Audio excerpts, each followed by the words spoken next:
If you're watching this, then that means that you might be considering being an online English teacher. And that's great. Let me tell you that I've been working for Cambly, why I've enjoyed it, and why I think it can work for you.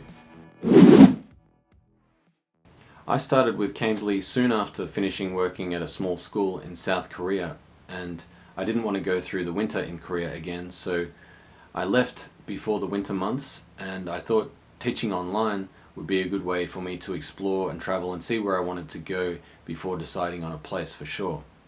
Just knowing that all I needed was an internet connection and some Wi-Fi gave me a sense of freedom, knowing that I could move around and still get a little bit of money.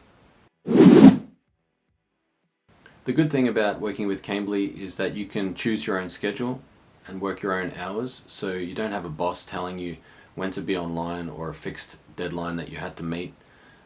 Obviously you have to be on time in the priority hours that you choose to be, but you can choose to be a bit lazy one week. Maybe you want to do some stuff like sightseeing or hiking, and then follow up with a few more hours the week later if you want to make some more money. Some people obviously really thrive on a deadline, but for me, I really appreciated being able to move my schedule around every now and then. Another thing I like about working with Cambly is most of the students already have a basic understanding of English, so after a little bit of introductory small talk, I can learn about their hobbies and interests and see how those align with their motivation for learning the language, and we can get into some pretty interesting conversations. You as a teacher also then get the satisfaction of being able to stop along the way and maybe add a new word to their vocabulary or fix their grammar, which obviously the student really appreciates. The other thing I like is that you're constantly meeting people from all around the world. So you're coming into contact with people from different cultures and different experiences and beliefs and backgrounds, and it provides not really so much a unique challenge, but it's so interesting to see how everyone is different, but then how everyone is the same as human beings. We're all trying to, do the best that we can given the tools at our disposal, and that's one thing that I find really interesting about it.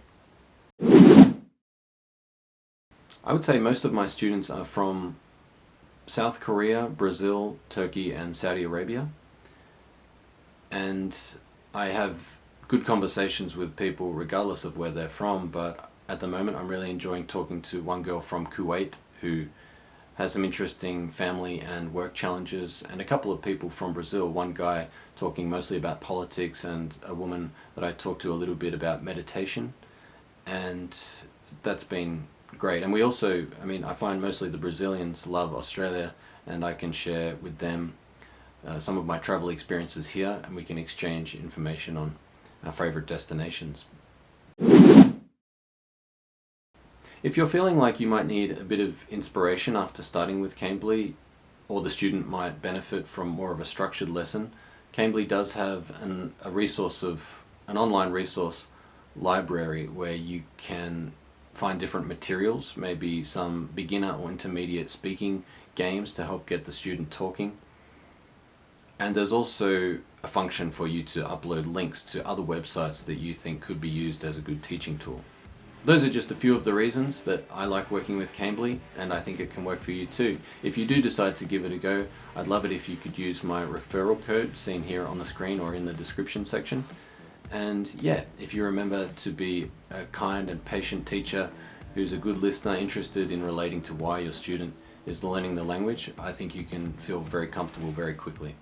So thanks for hearing me out, and good luck on Cambly, and see you again soon. Bye for now.